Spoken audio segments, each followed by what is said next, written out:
Hello, welcome to the Mondovi line.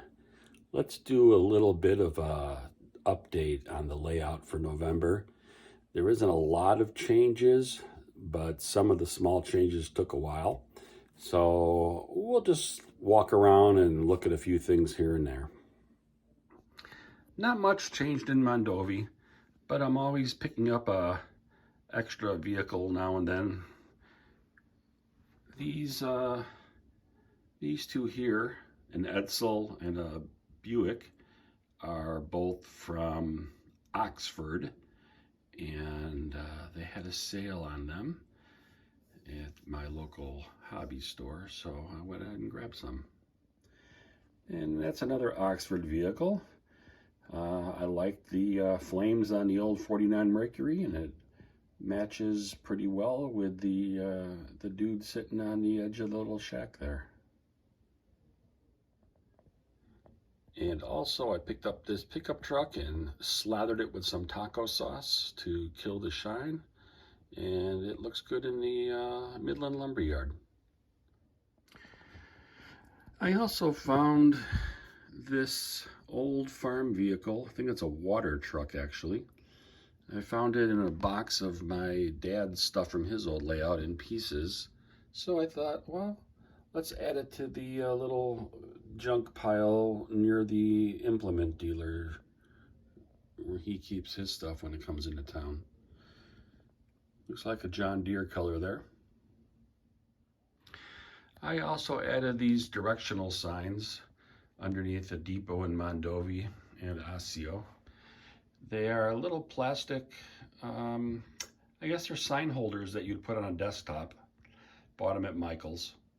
Cut off the little 90-degree bottom part and made them flat. Printed out some directional signs off my computer. Pretty simple project. That's about it for Mondovi, so let's move over to Osseo. Here we are in Osseo with the same signs. Now, once I get Oliva and Strum added to the layout, we'll do the same kind of signage on the peninsula there on each side, and I'll probably add these also into the staging yard. I took this Alexander Models Company New York Central Freight House and made it into a little warehouse to use in the O&N Lumberyard in Osseo. My dad built it. It was all shiny and clean, so I did a little dirtying up, weathering, add some signs and some people.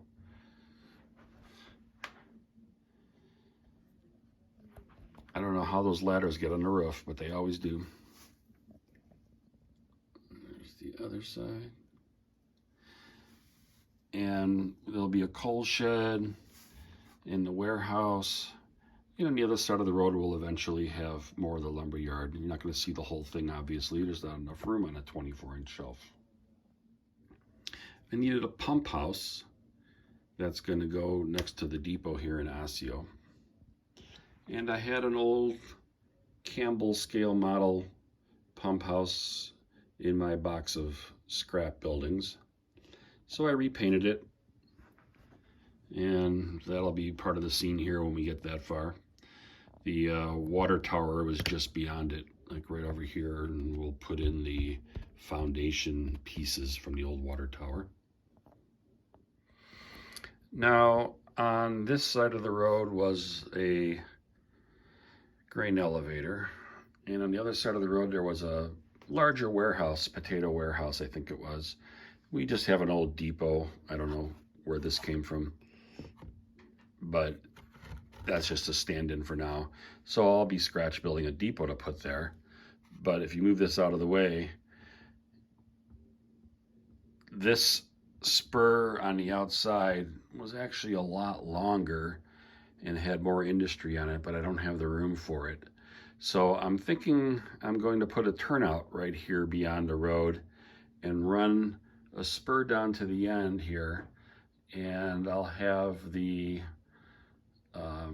stockyard here. I can expand the size of the stockyard and have two loading ramps there and still have the warehouse here. So that's a consideration for the future.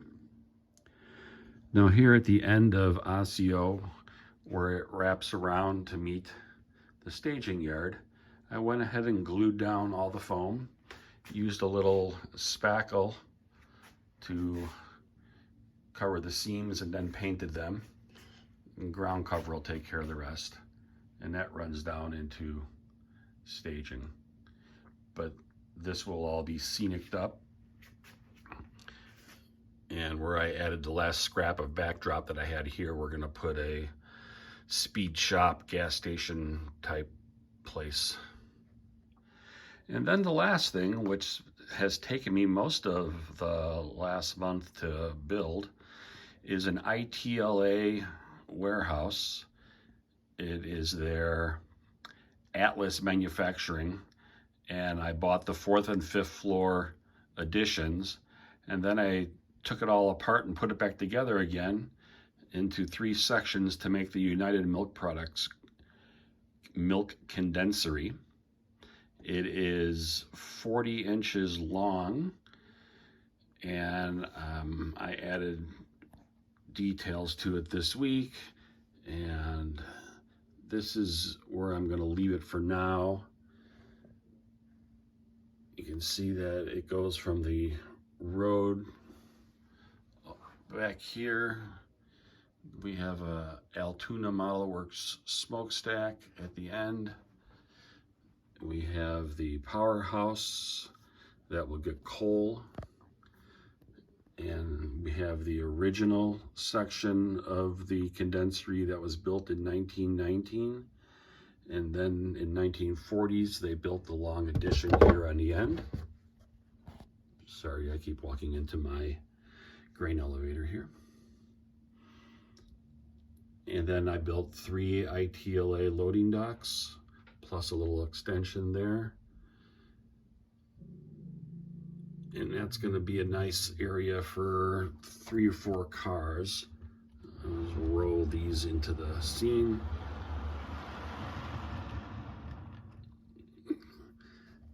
So be good for operations.